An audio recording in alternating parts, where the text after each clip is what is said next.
Hello. Hello, ನಮಸ್ತೆ ಸುಜಾತ ಅವರೇ. ಹಾಂ ಸರ್. ನೀರಿನ ಸಮಸ್ಯೆ ಯಾವ ರೀತಿ ಇದೆ ನಿಮ್ಮೂರಲ್ಲಿ? ನೀರು ಕರೆಕ್ಟಾಗಿ ಬರ್ತಾ ಇದೆಯಾ? ತುಂಬಾ ಅಂದ್ರೆ ತುಂಬಾನೇ ಸಮಸ್ಯೆ ಇದೆ, ಹೇಳ್ಲಿಕ್ಕೂ ಆಗಲ್ಲ, ಅಷ್ಟೊಂದು ಸಮಸ್ಯೆ ಇದೆ. ಇವಾಗ ಬೇಸಿಗೆ ಬಂದಂದ್ರೆ ನೀರಿನ ಹಾಹಾಕಾರ ಶುರುವಾಗುತ್ತದ.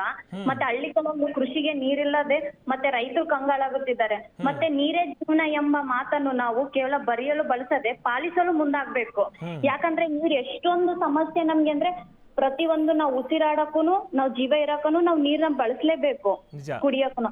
ಆದ್ರೆ ನೀರಿನ ಸಮಸ್ಯೆ ತುಂಬಾನೇ ಉಂಟಾಗ್ತಿದೆ ನಮ್ಮ ಹಳ್ಳಿಗಳಲ್ಲಿ. ಮತ್ತೆ JGM ಅಂತಂದು ನೀರಿನ ನಳ ಮಾಡಿದ್ರು.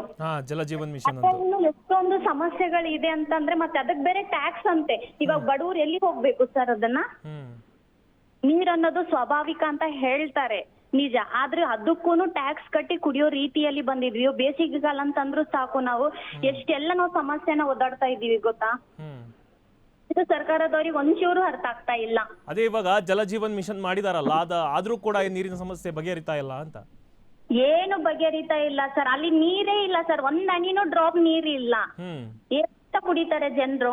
ಮತ್ತಿವಾಗ ಪರ್ಯಾಯ ವ್ಯವಸ್ಥೆ ಏನ್ ಮಾಡ್ಕೊಂಡಿದ್ದೀರಿ ನೀವು ನೀರನ್ನ ಕುಡಿಯೋದಕ್ಕೆ? ಸರ್, ಪರ್ಯಾಯ ವ್ಯವಸ್ಥೆ ಏನಿಲ್ಲ. ಬೋರ್ವೆಲ್ ಆದ ಬೋರ್ವೆಲ್ ಇಂದ ಹೊಡ್ಕೊಂಡ್ ಬಂದು ನೀರ್ ಕುಡಿಬೇಕಾದ ಪರಿಸ್ಥಿತಿ ನಮಗ್ ಬಂದಿದೆ. ಆ ತರ ಪರಿಸ್ಥಿತಿ ಆದ ಅಧಿಕಾರಿಗಳು ಒಬ್ರುನು ಬಂದು ನೋಡಿ ಹೋಗ್ತಾರೆ. ಸರಿ ಪರಿಹಾರ ಕೊಡ್ತೀನಿ ಅಂತ ಹೇಳ್ತಾರೆ, ಆಯ್ತು ಹೋಗ್ತಾರೆ. ಯಾರು ಇದುವರೆಗೂ ಬಂದು ಪರಿಹಾರ ನೀಡೇ ಇಲ್ಲ.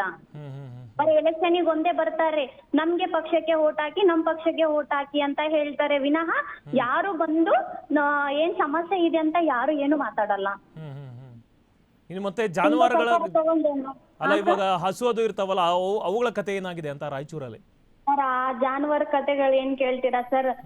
ನಮ್ಗೆ ನೀರ್ ಕುಡಿಯಕ್ಕಿಲ್ಲ, ಅವು ಏನ್ ಬದುಕ್ತವೆ ಸರ್? ಅವನು ಏನು ಇಲ್ಲ. ಎಷ್ಟೊಂದು ಜಾನುವಾರುಗಳು ಸಾಯ್ತಾ ಇದ್ದಾವೆ. ಹೇಳಕ್ ಆಗಲ್ಲ ಸರ್, ಅಷ್ಟೊಂದು ಕಷ್ಟ ಇದೆ ಗೊತ್ತಾ? ನಿಜವಾಗ್ಲೂ. ಯಾಕಂತಂದ್ರೆ ಮೊದಲಿಗೆ ಪ್ರಿಪೇರ್ ಆಗಿರ್ಬೇಕಾಗಿತ್ತು ಸರ್ಕಾರ, ಮೇವು ಬ್ಯಾಂಕ್ ಸ್ಥಾಪನೆ ಆಗಿರ್ಬೇಕಾಯ್ತು, ನೀರಿನ ಸಮಸ್ಯೆ ಬಗ್ಗೆ ಅವರು ಮೊದಲೇ ಪ್ರೀ ಪ್ಲಾನ್ ಆಗ್ಬೇಕಾಯ್ತು. ಬಟ್ ಇಷ್ಟಾದ್ರೂ ಕೂಡ ಆಗ್ತಾ ಇಲ್ಲ ಅನ್ನೋದು ತುಂಬಾ ಬೇಸರ ವ್ಯಕ್ತಪಡಿಸಿದೆ. ಈ ಸರ್ಕಾರ ಅನ್ನೋದು ವೋಟ್ ಬ್ಯಾಂಕ್ ಮಾಡ್ಕೊಂಡ್ಬಿಟ್ಟಿದೆ ವಿನಃ ಸಮಸ್ಯೆಗಳಿಗೆ ಪರಿಹಾರ ಅಂತೂ ಕೊಡಲ್ಲ. ಬರ್ತಾರೆ ಎಲೆಕ್ಷನ್ ಟೈಮ್ ಅಲ್ಲಿ, ನಿಮ್ಮ ಸಮಸ್ಯೆಗಳಿಗೆ ಪರಿಹಾರ ನೀಡ್ತೀವಿ, ನಮ್ಮ ಪಕ್ಷಕ್ಕೆ ವೋಟ್ ಹಾಕಿ ಅಂತ ಹೇಳ್ತಾರೆ. ಆಮೇಲೆ ನಾವು ಸರಿ ಬಾಯ್ ಅಂತ ಹೇಳಿ ಹೋಗ್ತಾರೆ ಸರ್. ಇಂಥ ಸರ್ಕಾರ ತಗೊಂಡ್ ನಾವೇನ್ ಮಾಡ್ಬೇಕು ಸರ್?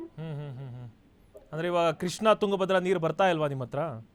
ಇಲ್ಲ ಸರ್, ಎಲ್ಲ ಬತ್ತಿ ಹೋಗಿದೆ. ಎಲ್ಲ ಬತ್ತಿ ಹೋಗಿದೆ. ಇಲ್ಲೇನ್ ಸಿಗುತ್ತೆ ಸರ್ ನೀರು? ಅದೇ ರಾಯಚೂರಲ್ಲಿ ಯಾವ ತರ ಅಂತಂದ್ರೆ, ಒಂದ್ ಕಡೆ ಮಳೆಗಾಲದಲ್ಲಿ ಜಾಸ್ತಿ ಮಳೆ ಬರ್ತಾ ಇದೆ, ಬಿಸಿಗಾಲದಲ್ಲಿ ಏನೋ ಬಿಸಿಲಲ್ಲಿ ಬೇಸಿಗೆ ಆಗತ್ತೆ, ನೆರೆ ಬರ್ತಾ ಇದೆ ಮಳೆಗಾಲದಲ್ಲಿ. ಯಾವ ರೀತಿ ಅಂತ ಇದೇ ರೀತಿ ಆಗ್ಬಿಟ್ರೆ? ಇದೇ ರೀತಿ ಆದ್ರೆ ಏನಿಲ್ಲ ಸರ್, ನಾವೆಲ್ಲ ಊರು ಬಿಟ್ಟು ಹೋಗ್ಬೇಕಾಗುತ್ತೆ ಅಷ್ಟೇ, ಎಲ್ಲ ಬರಗಾಲ ಬಂದು.